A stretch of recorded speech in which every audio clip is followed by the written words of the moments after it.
Bismillahirrohmanirrohim. Assalamualaikum warahmatullahi wabarakatuh. Segala puji hanya kepada Allah, Tuhan seluruh alam, penggerak, dan yang merawat semesta alam. Kepadanya kami memohon pertolongan atas segala urusan di dunia dan akhirat. Salam sejahtera semoga tetap tertuju kepada pemimpin semua utusan, yakni pemimpin kita Nabi Muhammad SAW dan kepada keluarga, dan para sahabatnya semua. Syukur alhamdulillah kita bisa berjumpa kembali di channel Santri Geladak. Allahumma sholli ala Sayyidina Muhammad, wa ala ali Sayyidina Muhammad. Harapan dan doa saya, semoga saudara semuanya selalu diberikan kesehatan, dilapangkan rezekinya, diampuni dosa-dosanya, dan dipanjangkan umurnya. Amin ya robbal alamin.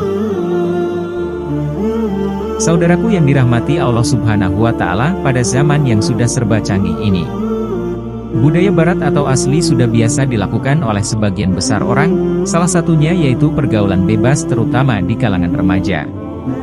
Hubungan antara laki-laki dan perempuan sudah menjadi sangat wajar, dan tidak dilarang. Padahal dalam agama Islam hubungan pacaran antara laki-laki dan perempuan sangat dilarang, karena bisa menjerumuskan pada perbuatan zina. Faktanya saat ini sudah banyak gadis yang hamil di luar nikah lantaran terjadi karena kecelakaan. Zina merupakan perbuatan keji yang dilakukan oleh pria dan wanita, dan terjadi persetubuhan di antara keduanya. Perbuatan zina adalah salah satu perbuatan yang dikutuk Allah Subhanahu wa Ta'ala, dan sebagai umat Islam kita dilarang keras, atau haram hukumnya untuk mendekati zina. Zina itu sendiri dapat digolongkan menjadi dua golongan, yaitu zina muhson, atau zina yang dilakukan oleh mereka yang sudah menikah, dan zina ghairu muhson adalah zina yang dilakukan oleh mereka yang belum pernah menikah. Adapun hukumannya adalah dengan cara dirajam atau dilempar batu hingga mati bagi pelaku zina muhson. Dan hukuman cambuk serta diasingkan 1 tahun lamanya bagi mereka yang melakukan zina ghairu muhson. Sebagaimana yang disebutkan dalam firman Allah Subhanahu wa Ta'ala. Perempuan yang berzina dan laki-laki yang berzina maka cambuklah tiap-tiap seorang dari keduanya 100 kali cambuk, dan janganlah belas kasihan kepada keduanya mencegah kamu untuk menjalankan agama Allah. Jika kamu beriman kepada Allah dan hari kiamat, dan hendaklah pelaksanaan hukuman mereka disaksikan oleh sekumpulan orang-orang yang beriman. Al-Quran Surah An-Nur ayat 2. Dan terhadap para wanita yang mengerjakan perbuatan keji, hendaklah ada 4 orang saksi di antara kamu yang menyaksikannya, kemudian apabila mereka telah memberi persaksian, maka kurunglah mereka wanita-wanita itu dalam rumah sampai mereka menemui ajalnya, atau sampai Allah memberi jalan lain kepadanya. Al-Quran Surah An-Nisa ayat 15. Lantas bagaimana cara seseorang jika ingin bertaubat dari perbuatan zina?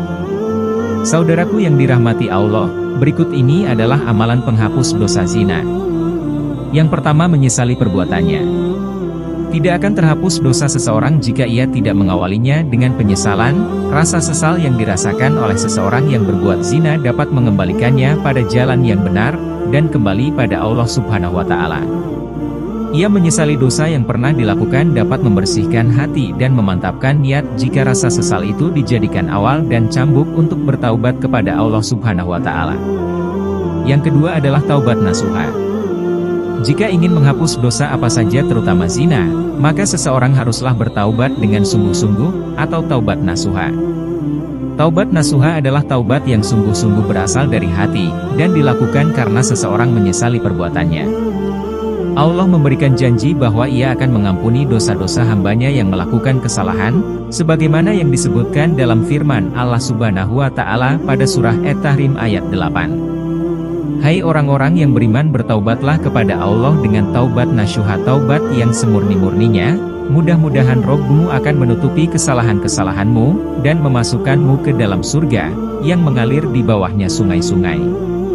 Pada hari ketika Allah tidak menghinakan Nabi, dan orang-orang mukmin yang bersama dia sedang cahaya mereka memancar di hadapan dan di sebelah kanan mereka sambil mereka mengatakan, Ya Rob kami, sempurnakanlah bagi kami cahaya kami, dan ampunilah kami, sesungguhnya Engkau Maha Kuasa atas segala sesuatu.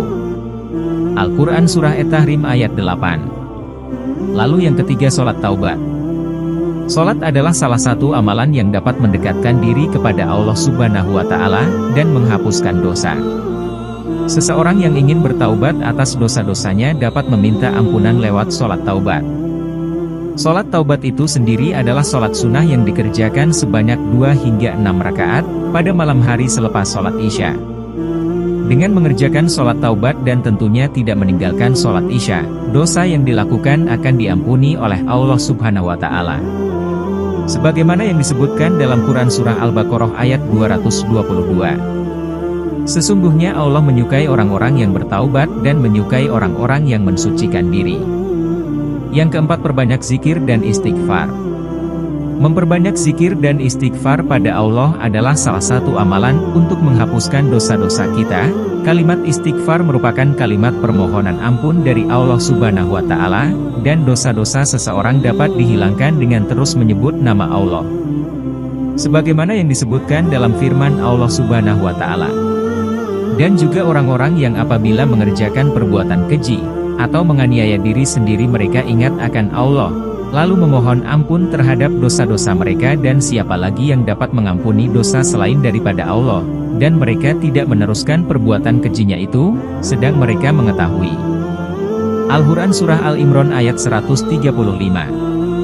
Yang kelima adalah melakukan kebaikan pada sesama. Jika seseorang berbuat dosa dan keburukan, maka untuk menghapuskannya ia perlu melakukan hal atau kebaikan pada orang atau makhluk lainnya.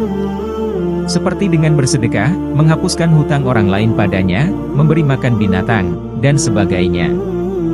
Seperti yang dikisahkan seorang wanita pelacur yang masuk surga karena memberi minum anjing yang kehausan. Kemudian yang keenam adalah berpuasa. Berpuasa adalah salah satu cara melatih hawa nafsu dan kesabaran. Kita puasa juga dapat menghapuskan dosa, apabila dilakukan dengan sungguh-sungguh, terutama jika melakukan puasa sunnah, seperti puasa Arafah, dan Asyura. Seperti yang diterangkan pada hadis berikut. Barang siapa yang berpuasa Ramadan atas dasar iman dan mengharap pahala dari Allah Subhanahu wa Ta'ala, maka dosanya yang telah lalu akan diampuni. Hadis riwayat Bukhari dan Muslim. Lalu yang ketujuh, memperbanyak membaca Al-Quran. Al-Quran dapat menjernihkan hati. Membaca Al-Quran tidak hanya mendatangkan ketenangan, akan tetapi juga menghapuskan dosa seseorang. Sebagaimana yang disebutkan dalam hadis riwayat Muslim. Bacalah Al-Quran, karena sesungguhnya ia akan datang pada hari kiamat untuk memberikan syafaat kepada pembacanya. Demikian amalan-amalan yang dapat dilakukan untuk menghapuskan dosa zina. Seseorang yang melakukan perbuatan zina tersebut wajib bertaubat dan memohon ampunan kepada Allah Subhanahu wa Ta'ala.